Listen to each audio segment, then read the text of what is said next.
What are some historical events that happened in February? Let's explore significant events that took place from February 1st to 28th. On February 1, 1865, one of the most important moments in U.S. history arrives. On this day, President Abraham Lincoln signs the 13th Amendment, officially abolishing slavery in the United States. As the Civil War neared its end and the Union gained the upper hand, Congress passed the 13th Amendment. This amendment explicitly stated that neither slavery nor involuntary servitude shall exist. President Lincoln, as he signed, said these words: "This is the way to prove that America is truly a land of freedom." But this was not the end. Racial discrimination and the fight for civil rights continued for years. It took over 100 years for laws and reality to align.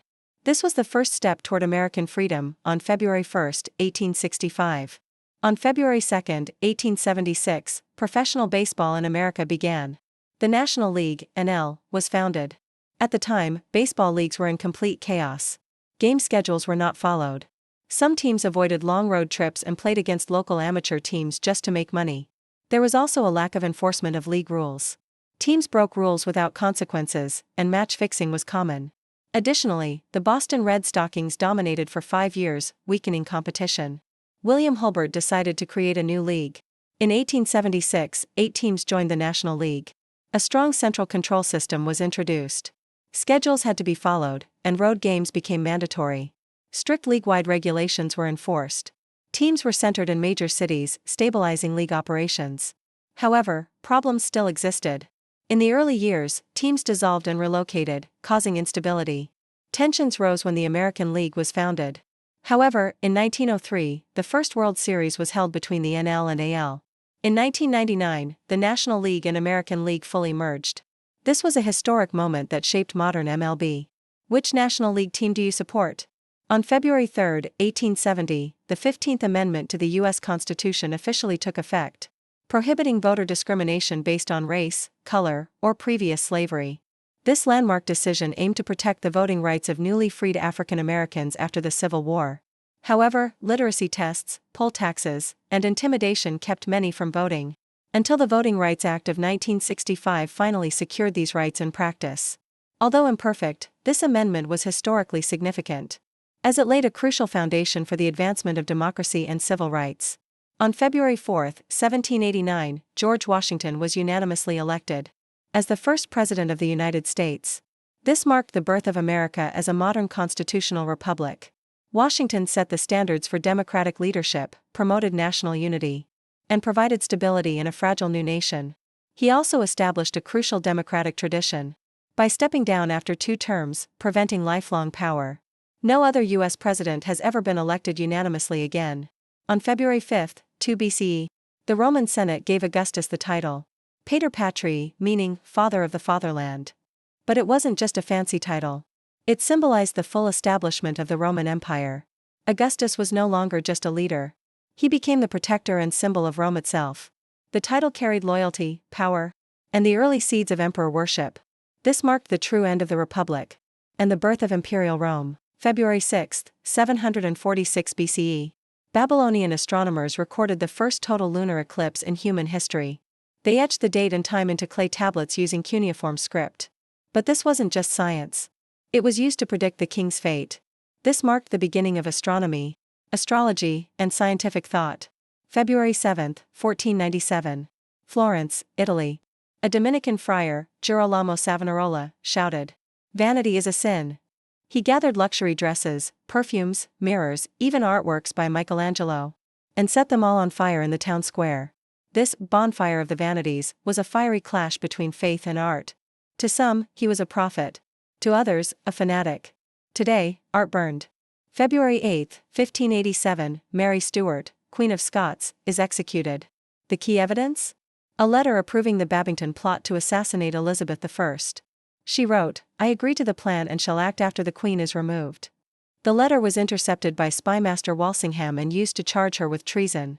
But this was more than just a plot. Mary, a Catholic, was seen by many as the rightful heir to the English throne. Elizabeth, a Protestant, saw her as a threat. Mary was executed at Fotheringhay Castle. Her death deepened Europe's religious divide and triggered the Spanish Armada's invasion the following year. But here's the twist. Mary's son, James VI, became King James I of England after Elizabeth died without an heir. In the end, the crown followed the bloodline. On February 9th, 474, a significant shift in power occurred in the Eastern Roman Empire. After the death of Emperor Leo I, his 6-year-old grandson, Leo II, ascended to the throne. However, he was too young to rule effectively. As a result, his father, Zeno, was appointed as co-emperor, marking a transition in imperial succession from military power to hereditary rule. However, Zeno was from Isauria, a region in Anatolia, and was rejected by the Eastern Roman nobility. The aristocrats preferred a ruler of traditional Roman lineage, but Zeno used his position as co-emperor to consolidate his authority. This made him one of the first emperors of non-Roman descent to govern the Eastern Roman Empire. In November of the same year, Leo II died suddenly, leaving Zeno as the sole emperor. The nobility opposed him and attempted to remove him from power, but he maintained his rule through strong military support, surviving until 476. That year, in the West, the last emperor of the Western Roman Empire, Romulus Augustulus, was deposed. As a result, the Western Roman Empire disappeared from history. Zeno became the sole ruler of the Roman Empire, and the Eastern Roman Empire remained as the true successor of Rome. All these changes began on February 9th, 474, with the joint coronation of Leo II and Zeno. Had this day never happened, the fate of the Roman Empire might have been very different. In the year 1258, the mighty Mongol Empire set its sights on the heart of the Islamic world, Baghdad. Hulagu Khan, grandson of Genghis Khan, led a massive army to besiege the city, demanding surrender. But the Abbasid Caliph, al-Mustasim, underestimated the Mongols. He refused. The Mongols attacked with relentless force. After just 13 days, Baghdad fell. The once glorious city was devastated. The House of Wisdom, a beacon of knowledge, was destroyed. Books, priceless knowledge, lost forever. The last Abbasid Caliph was killed, marking the end of the Abbasid Caliphate. The fall of Baghdad was one of the most devastating events in history, a moment that changed the Islamic world forever. In 1534, King Henry VIII of England broke with the Pope and declared himself the head of the Church of England. But why? The reason was his marriage. Henry VIII married Catherine of Aragon, a Spanish princess, but they had no son, so he wanted a new queen. However, Pope Clement VII refused to grant him a divorce, so Henry decided, fine, then I'll be the head of my own church. And that's how the Church of England was born, breaking away from the Pope. At last, he married Anne Boleyn, but her fate would also be tragic. What happened to her? Find out in the next episode. Today is February 12th, a key date in Chilean history. On this day in 1818, Chile officially declared its independence from Spain. But how did they achieve their freedom? Since the 16th century, Chile had been a Spanish colony. But in 1810, inspired by other independence movements in Latin America, Chileans began their fight for freedom. On February 12th, 1817, the Army of the Andes, led by Bernardo O'Higgins and José de San Martín, crossed the Andes Mountains and won the historic Battle of Chacabuco against the Spanish. This victory was crucial for Chile's independence. Finally, on February 12, 1818, Chile officially declared its independence. Although the struggle continued until 1826, this day marked the birth of a free nation, and that's why today we celebrate Chile's independence. February 13th, 1633. In Rome, a scientist is taken before the Inquisition tribunal. His crime? Claiming that the Earth is not the center of the universe, but rather revolves around the sun. His name? Galileo Galilei. And his discovery would change history forever. Galileo used a telescope to study the heavens and made a shocking realization. Copernicus was right. The sun, not the Earth, was the center of the solar system. But the Church would not accept it. At the time, saying that the Earth was not the center of the universe was considered heresy. In 1633, Galileo was forced to renounce his theory and accept that the Earth did not move. Legend has it that as he left the tribunal, he whispered a phrase that would echo through history. And yet, it moves. Galileo spent the rest of his life under house arrest, but centuries later, the church admitted its mistake. Did you know that on February 14th, 1130, two popes were elected on the same day? After Pope Honorius II died, the Catholic Church was thrown into chaos. A small group of cardinals secretly elected Pope Innocent II, while the majority chose Pope Anacletus II with the backing of powerful Roman nobles. Europe was divided. France and England supported Innocent II, while the Kingdom of Sicily backed Anacletus II. The conflict escalated into an 8-year-long power struggle. It wasn't until 1138, when Anacletus II died, that the division finally ended, and Innocent II was recognized as the true pope. This crisis led to major reforms in the papal election process to prevent future disputes. Had you heard about this great schism in the church? Let us know in the comments. Did you know this could have been the Canadian flag? But in the end, the maple leaf flag was chosen. In the 1960s, Canada wanted to establish its own identity. But the old flag still had British symbols on it. Prime Minister Pearson proposed a blue flag with 3 red maple leaves. It was meant to balance British and French influences. Others wanted to keep a version of the red ensign with British heritage, but French Canadians strongly opposed it. In 1965, after intense debate, the simple and bold maple leaf flag was adopted. Now it's one of the most recognized flags in the world. Which design do you prefer? Pearson pennant, red ensign, or the current flag? February 16th is the day Lithuania first declared its independence. Lithuania is a country located in Eastern Europe. At one time, it was known as the Polish-Lithuanian Commonwealth, boasting a vast territory. However, in the 18th century, Russia, Prussia, and Austria divided the land, and Lithuania fell under Russian rule. During World War I, on February 16, 1918, the Lithuanian parliament declared independence, calling for freedom. After the declaration, the Soviet Union, Poland, and others attempted to take control of Lithuania, leading to the Wars of Independence from 1918 to 1920, until Lithuania was officially recognized as an independent country in 1922. But that was not the end. In 1940, the Soviet Union forcibly annexed Lithuania, and in 1941, Nazi Germany occupied it. Then, in 1944, Lithuania was again taken over by the Soviet Union, remaining under its control until finally gaining full independence in 1991. Today, Lithuania is one of the Baltic states, Lithuania, Latvia, Estonia, and continues to develop while maintaining its hard-earned independence. On February 17, 1979, China invaded Vietnam, marking the beginning of the war. Why did this happen? After Vietnam won the war against the United States and unified in 1975, its relationship with neighboring China deteriorated. This was because Vietnam overthrew Cambodia's Pol Pot regime in 1978, which was supported by China. China feared that Vietnam, with Soviet backing, would dominate Southeast Asia, so they launched an invasion. On February 17, 1979, 200,000 Chinese troops attacked Vietnam, but the Vietnamese army used guerrilla warfare to push them back. Eventually, China withdrew on March 16, 1979, and Vietnam emerged victorious. Both nations suffered significant economic and military losses, and their relations remained strained for decades. Can you believe that a single book changed the world? This is the story of the Gutenberg Bible. Before this, books were either handwritten or printed using wooden blocks, but it was too slow and expensive.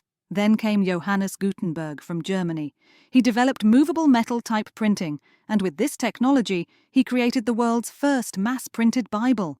And finally, on February 18, 1455, the Vatican officially approved this Bible. Thanks to this approval, the Gutenberg Bible spread across Europe, fueling the Renaissance and the Reformation. The reason we can read books so easily today all started on this day, February 18th, the day of the knowledge revolution. Without the Gutenberg Bible, the world as we know it would be very different today. February 19, 1878, the first machine in human history to record and play back sound is introduced. Everyone, now we can store sound. This is the phonograph. It works by engraving sound onto a metal cylinder with a needle and then playing it back by tracing the grooves. People who saw this machine for the first time were amazed, saying, "It sounds like a ghost is speaking." This small machine was the very beginning of today's music industry. Now people no longer need to go to concert halls to enjoy music. They can listen to it anytime, anywhere. The first machine to record sound, and a revolution that shaped the future of music. Thanks to Edison, we can now enjoy our favorite music anytime, anywhere. On February 20th, 1547, Edward VI becomes King of England at just 9 years old. What legacy did his father, Henry VIII, leave behind? Edward VI completely transforms the Church of England into Protestantism. The Book of Common Prayer is published in English and Catholic Mass disappears. But not everyone welcomed these changes. Catholic opposition rose against the rapid reforms. The Prayer Book Rebellion threw the entire nation into chaos. Since Edward VI was too young, real power was in the hands of regents. Nobles fiercely competed for political control. At just 15, Edward VI tragically passed away. His death marked the beginning of religious wars in England. A 9-year-old king sparked religious reform and power struggles. This event became a turning point in English history. February 21st, 1965. Harlem, New York. The powerful speaker Malcolm X took the stage. Malcolm X, a leading figure in the Black civil rights movement. But at that moment, 3 assailants rushed forward and opened fire. Malcolm X was killed on the spot. The 3 arrested were members of the Nation of Islam. Was it internal conflict or a government conspiracy? FBI surveillance and rumors of government involvement. The truth remains a mystery. His powerful voice echoed on, and his legacy endures. The assassination of Malcolm X, a mystery still unsolved. February 1848. A revolution erupts in Paris, France. People were fed up with the economic crisis and a corrupt government. The government tried to suppress the protests, but it only fueled more anger. Finally, King Louis-Philippe I abdicated and fled to England. This led to the birth of the French Second Republic, igniting hope for democracy. This revolution inspired democratic movements all across Europe.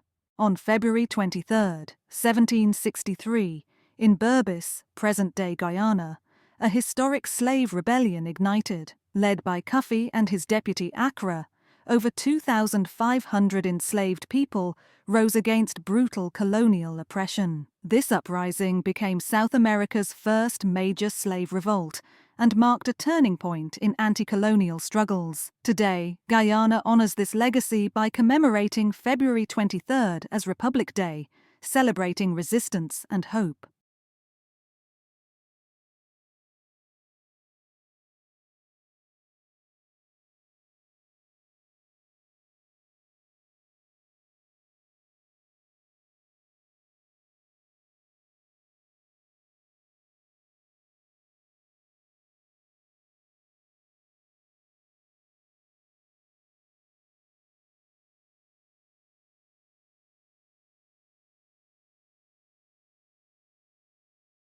February 25, 1836, the day firearms changed forever. Samuel Colt, the man behind the Colt revolver, patented a groundbreaking design, a gun that could fire multiple rounds without reloading. This invention transformed the Wild West, the military, and law enforcement forever. The rotating cylinder allowed multiple shots to be fired quickly, making single-shot pistols obsolete. On this day in 1836, one patent reshaped the firearm industry. Even today, revolvers are still used in law enforcement and shooting sports. February 25, 1836, the day that changed firearm history. 1814, Napoleon was exiled to the island of Elba, but he was not ready to give up his empire. On February 26, 1815, he made his move. With 1,000 men, he secretly left Elba at night. On March 1, he landed in southern France. Soldiers were sent to stop him, but he said, "If anyone wants to kill me, shoot now." The soldiers joined him instead of fighting. He marched to Paris and reclaimed his throne. This was the start of Napoleon's 100 Days. But on June 18, 1815, he lost at Waterloo. This time, there was no escape. He was exiled to St. Helena, where he died. February 26, 1815, the day Napoleon's last challenge began. On February 27, 1570, a historic event changed England forever. Pope Pius V officially excommunicated Queen Elizabeth I. Why? Because she had broken away from the Catholic Church. Her father, Henry VIII, had already separated England from Rome. But Elizabeth I made it permanent. She declared that the English monarch was the supreme head of the Church. She banned Catholic Mass and weakened papal influence. In response, Pope Pius V issued a papal bull. He ordered Catholics to reject Elizabeth as their queen. But Elizabeth I did not back down. Instead, she solidified the Church of England's power. In 1588, she defeated the Spanish Armada. This victory made her one of England's greatest rulers. February 27, 1570, the day England and Rome split for good. February 28, 380, a day that changed the Roman Empire. On this day, Emperor Theodosius I issued the Edict of Thessalonica. This decree made Nicene Christianity the only official religion of the empire. Before this, Rome had allowed multiple religions, but now, non-Christian religions and heretical Christian sects were banned. This marked the beginning of Christianity as the dominant force in Europe. And it all started today. Like and subscribe for more history in 1 minute.